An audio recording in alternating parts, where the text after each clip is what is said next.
Hi, and welcome to Swedenboy Gaming, doing building in Minecraft, and this is it. This is it. This is fucking it. If you like it like that. Wait, what? Wait, what? I don't even know what, but today we're going to talk about something funny. I don't know. I will search on something. Oh, I know.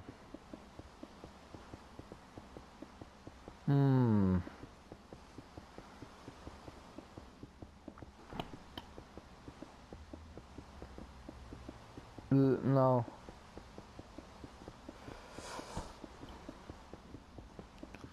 Grim.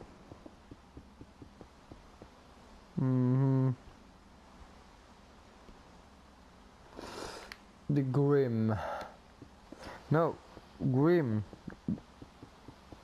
Grim Brothers. Were they? I will read about them on Wikipedia. It's not 500% sure, but it will be. This is the first volume of Grimm's Kinder und Ausmachen. Sorry for my bad Germany. I know that you hear me, but I am not from German. Language, German. Yeah, okay. Children's Household Tales, German Kinder und Ausmachen is a collection of German fighters. I want to read more about them. Oh, I know. Damn it. No, I don't want to do that, yo. I want to read about something famous. Oh, shit.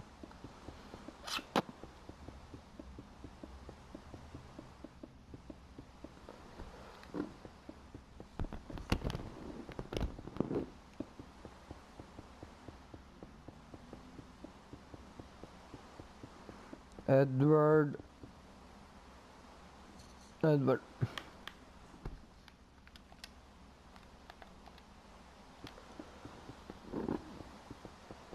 Edward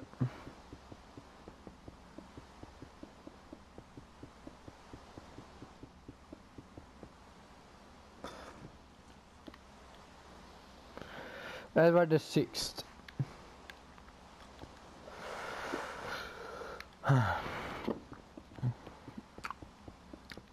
Edward the Sixth, 12th October 1937 to 6 July 1537. I say 1900. 1537 to 1553. I don't know what the fuck is wrong now. I don't understand.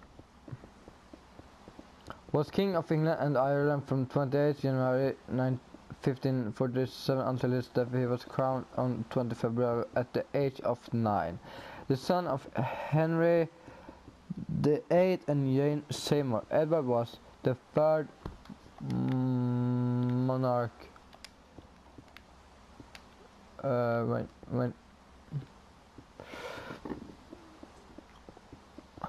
Edward was the third monarch of the Tudor dynasty and England's first monarch raised as a Protestant. During Edward's reign, the realm was governed by a regency council because he never reached his majority.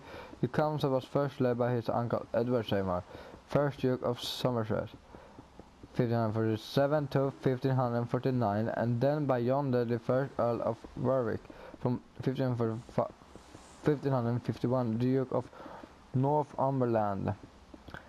Edward's reign was marked by economic. Fuck yeah! I don't want it to be that. I did that, yes.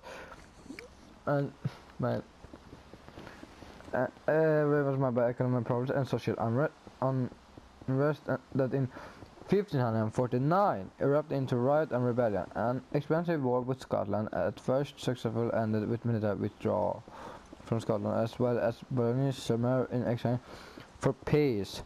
This transformation of the show into a recognizable Protestant body also occurred under Edward, who took great interest in religious matters. Although his father, Henry VIII, has severed the link between the Church of England and Rome.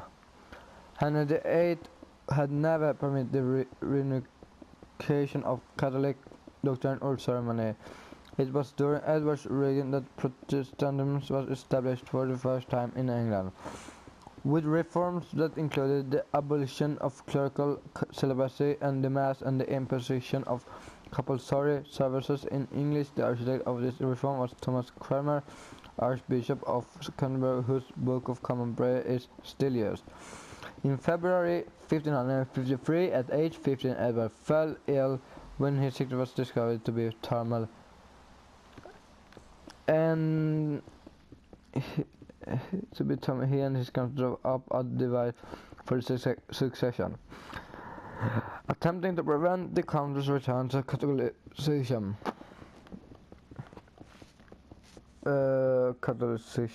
Edward comes return, and named his first cousin once removed Lady Jane Grey as his heir, and excluded his half-sister Mary. However, this decision was disputed following Edward's death, and Jane was deposed by Mary within 30 days as Queen. Mary reversed Edward's Protestant reform, which nonetheless became the basis of the Elizabethan religious settlement of 1559.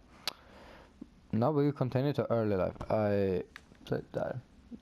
What the fuck? I told you this. It will soon be completed. And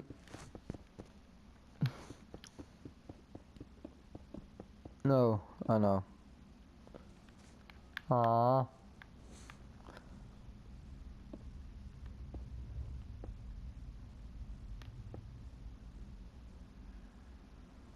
Fine.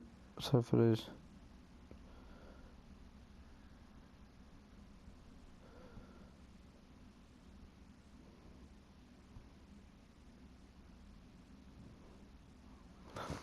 I will read about the pyramid that I'm building. I'm really giving you the information.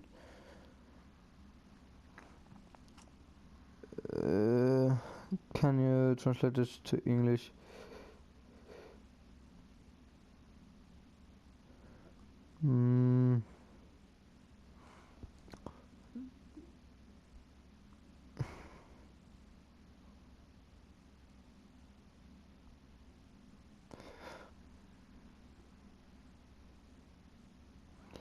What the fuck? I want this in English.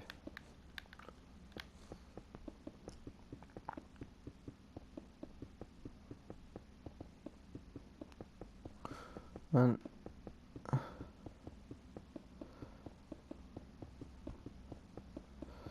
what?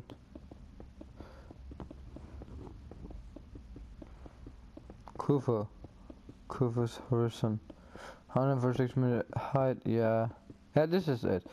The Great Pyramid known as the Pyramid or the Pyramid of Cheops, is the oldest and largest of the three pyramids in the Giza necropolis, bordering what is now El Giza. Fuck yeah. In the Giza necropolis bordering El Giza, Egypt, it is the oldest of the 7 wonders of the ancient world and the only one to remain largely intact, based on a mark in an interior chamber, naming the work gang in the reference to 4th dynasty Egyptian Pharaoh Khufu. Egyptologists believe that the pyramid was built as a tomb over a 10 to 20 year period, including around 2560 before Christ. Right. I want this to be stationary. Bit of mine and doing it. At 146.5 meters, 481 feet, the Great Pyramid was the tallest man-made structure in the world for over 3,800 years. Originally, the Great Pyramid was covered by casing stones that formed a smooth outer surface. What is seen today is the underlying core structure. Some of the casing stones that once covered the structure can still be seen around the base. There have been varying scientific and alternative theories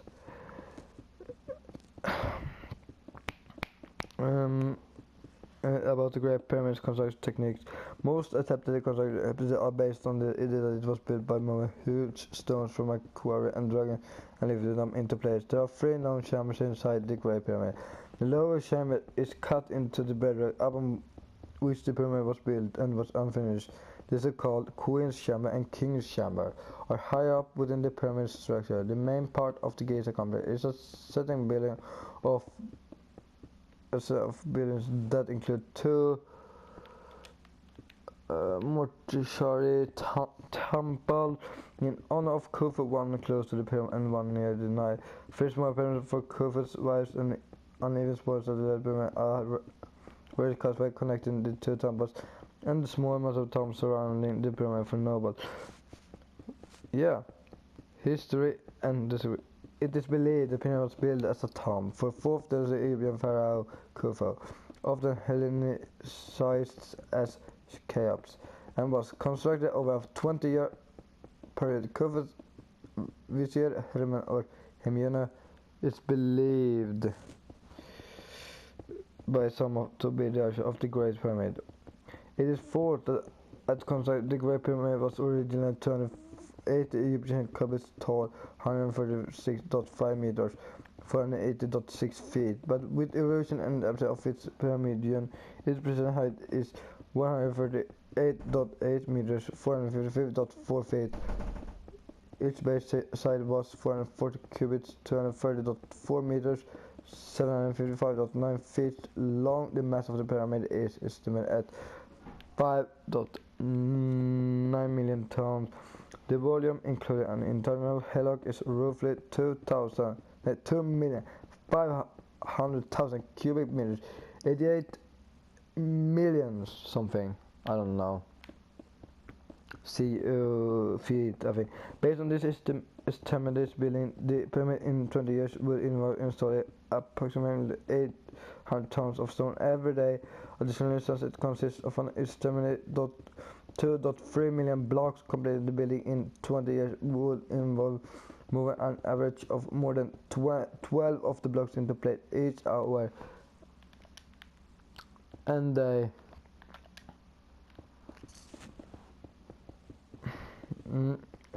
first measurements of the pyramid were made by Egyptologist Sir Flinders Petrie in 1880 to 82, and probably as the pyramids and temples of Giza. Almost all reports are based on his measurements. Many of the casing stones and inner chamber blocks of the Great Pyramid fit together with extremely high precision based on measurements taken on the northeastern casing stones. The main opening of the joints is only what the fuck?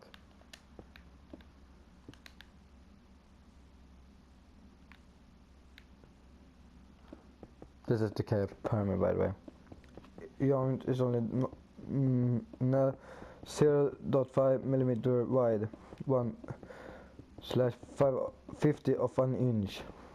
The pyramid remained the tallest man-made structure in the world for over 3,800 years, unsurpassed until the 160 meter tall, 120 feet spire of Lincoln Cathedral was completed.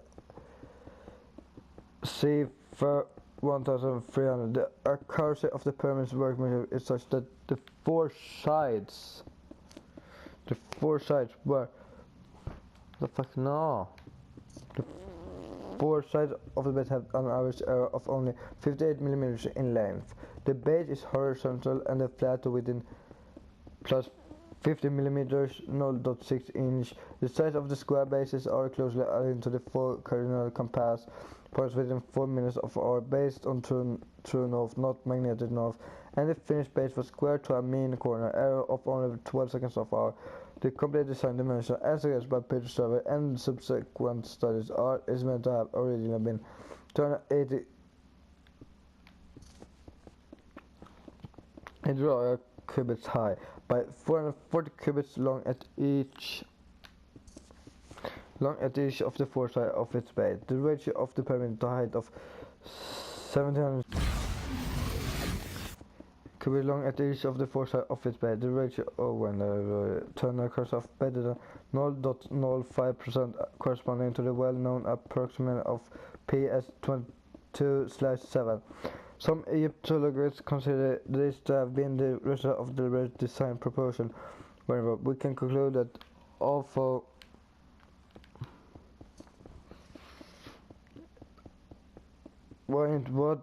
although the ancient Egyptians could not precisely find the value of P in period, they used it. They used this picture out of pyramids and numbers of gates and concrete, but this relation of ours and of circular ratio are so systematic that we should grant that they were in the builder's design. Others have argued that the ancient Egyptians had no concept of P and would not have thought to encode it in their monuments. They believe that the observed pyramid slope may be based on a simple sixth slope shows alone, with no regard to the overall size. I'm fucking serious on the complete with this. Continue with the history.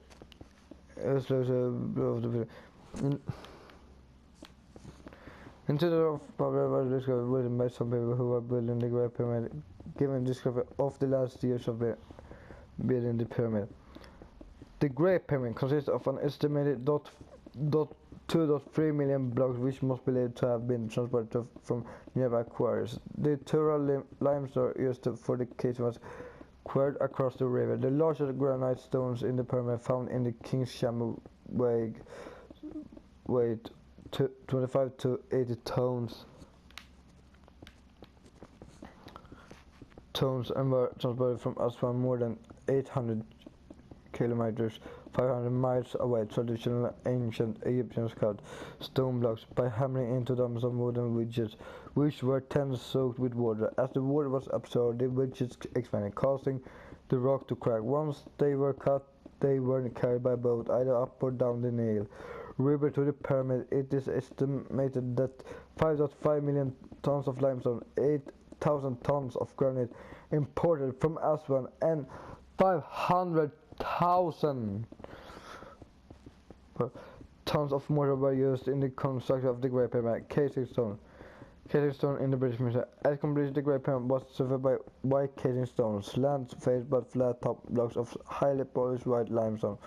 These were carefully cut what is approximately a face below with a seat of 5.5 palms to give the required dimension visible. All that remains is the underlying stepped core structure seen today in AD 1403. A massive earthquake loosened many of the outer casing stones, which were carted away by Bari Sultan and Nasir ad-Din al-Hassan in 1356 to build mosques and fortresses in nearby Cairo. Many more casing stone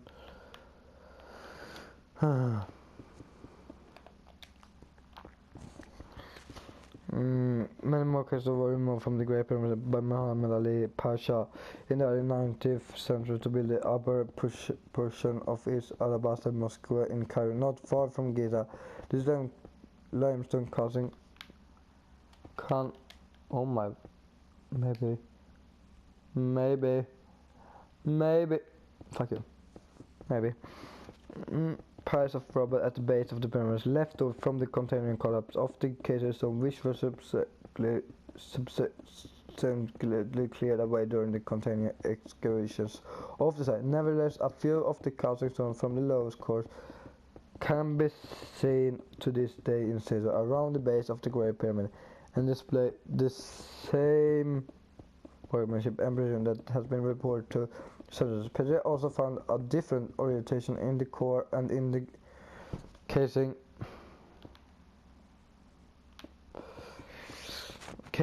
measuring 193 cm plus 25 cm. Is a redetermination of north was made after the construction of the core, but a mistake was made and this casing was built with a different orientation.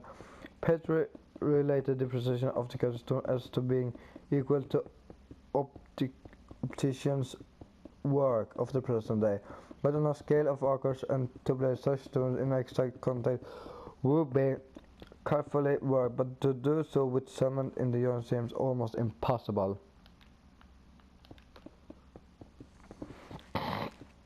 It has been suggested that it was the mortar Peter's cement that made this seemingly impossible task possible, providing a level bed which enabled the masons to set this stone exactly. Construction theories, mainly clay silver and the name of Khufu from the Great Pyramid on display at the Musée du Louvre. I'm not good at France, my friends.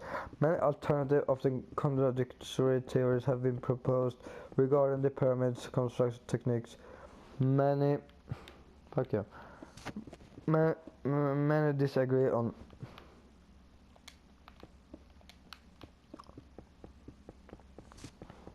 whether the bricks were dry lifted or even rolled into place. The Greeks believed that slave labor was used, but modern made at neighbor workers' camps suggest that it was built instead by tens of thousands of skilled workers.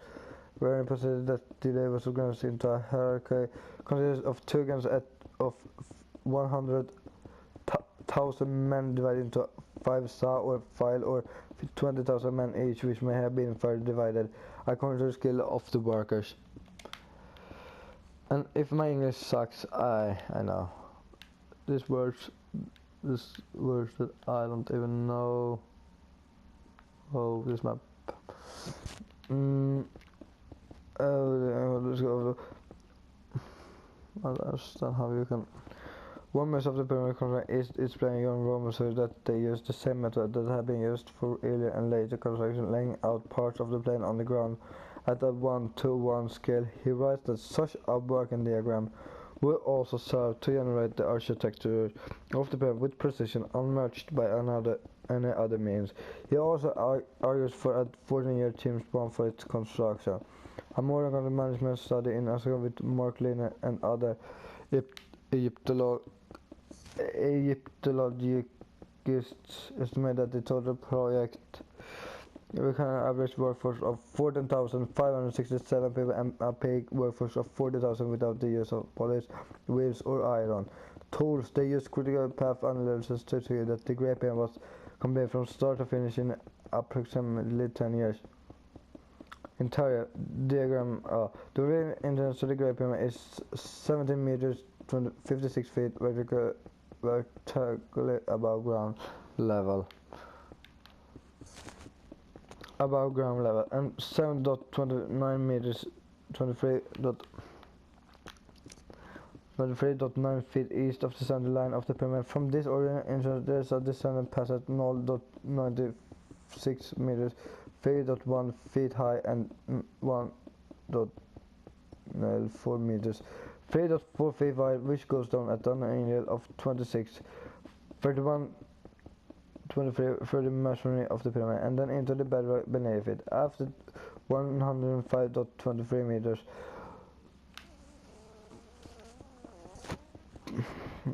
pyramid of the pyramid.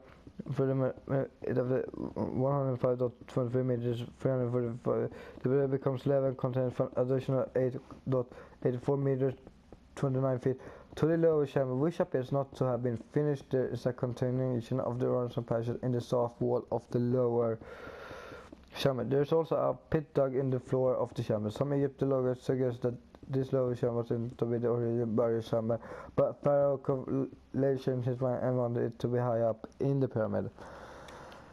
This is a little bit history, by the way. And the sun rises up on this day.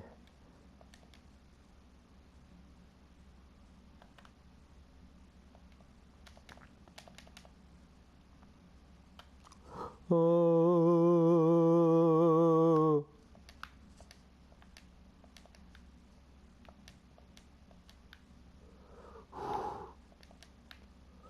One of the biggest projects I've ever done. Now we continue with, or some years ago that this was under, at 28.2 meters and 3 feet from the entrance is a square hole in the roof of the descent passage, originally concealed with a slab of stone. This is the beginning of the ascending passage. The ascending passage is 39.4 meters, 129 feet long, as wide and high as the descent person and slopes up at almost the same angle. The lower end of the descent is close by 3 spot of ground is about 1.5 meters, 4.9 feet long. At the start of the grand gallery on the right hand, there is a hole cut in the wall. This is the start of a vertical shaft which follows an area path through the masonry of the pyramid to join the descending passage. Also at the start of the grand gallery there is the horizontal passage leading to the Queen's Chamber. The passage is 1.1 meter 38 foot high for most of its length, but near the chamber there is a step in the floor. Seriously, this is shit. One more episode after this, probably. Queen's Chamber. A step in the, after which the building is 1.73 meters, 5.7 feet high. The Queen's Chamber is exactly halfway between the north and south faces of the pyramid and measures 5.75 meters, 18.9 feet north of the south, 5.23 meters, 17.2 feet east to the west, and has a pointed roof with an apex 6.23 meters, 20.4 feet above the floor at the eastern end of the chamber. There is a niche at niche 4.67 meters, 15.3 feet high. The original depth of the niche was 1.04 meters, 3.4 feet, but has since been dependent by 300. Citation needed. I don't know what that means. And look up on this beautiful building. It's almost that no human can have built this.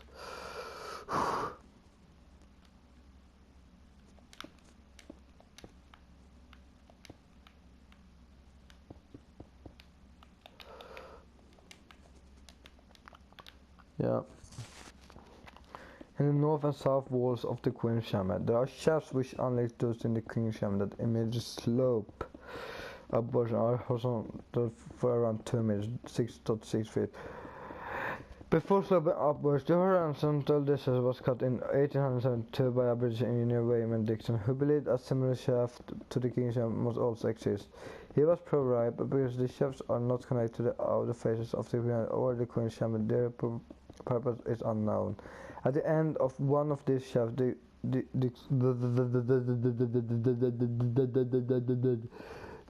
Dixon discovered a ball of black diorite, a type of rock, and a bronze implement of unknown purpose. Both of which are currently in the British Museum.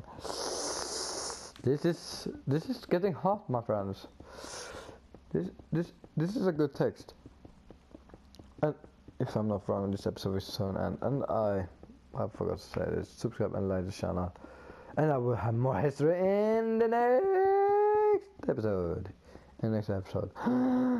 History. History.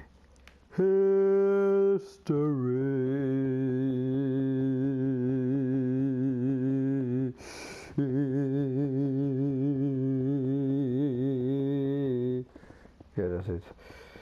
It's much more to read about, and this would take a bit. Boat loading. See also, yeah. Let's see where we are there.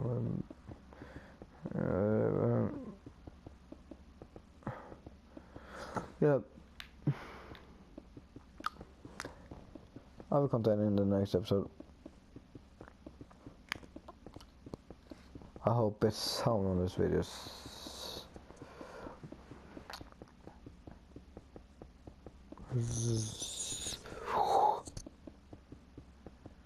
This is funny.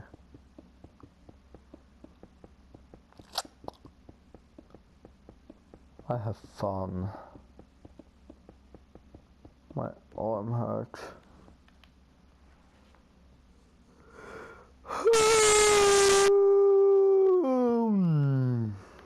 I'm a bit tired.